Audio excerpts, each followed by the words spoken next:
that led the team that deployed this system here. This system comprises of 15 kilowatt inverter system, or what we call 20 kVA system. And we'll have 30 kilowatts in battery, lithium-ion batteries. It's actually a 10-year battery. We'll have 36 panels, 13 kilowatts power in panels.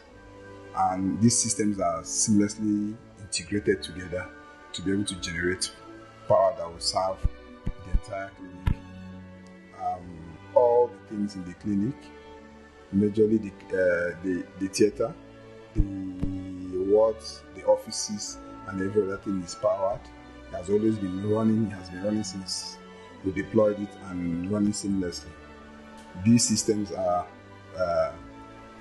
top-notch. They are all from good manufacturers, and they have their warranties, and they are going to last for a very long time.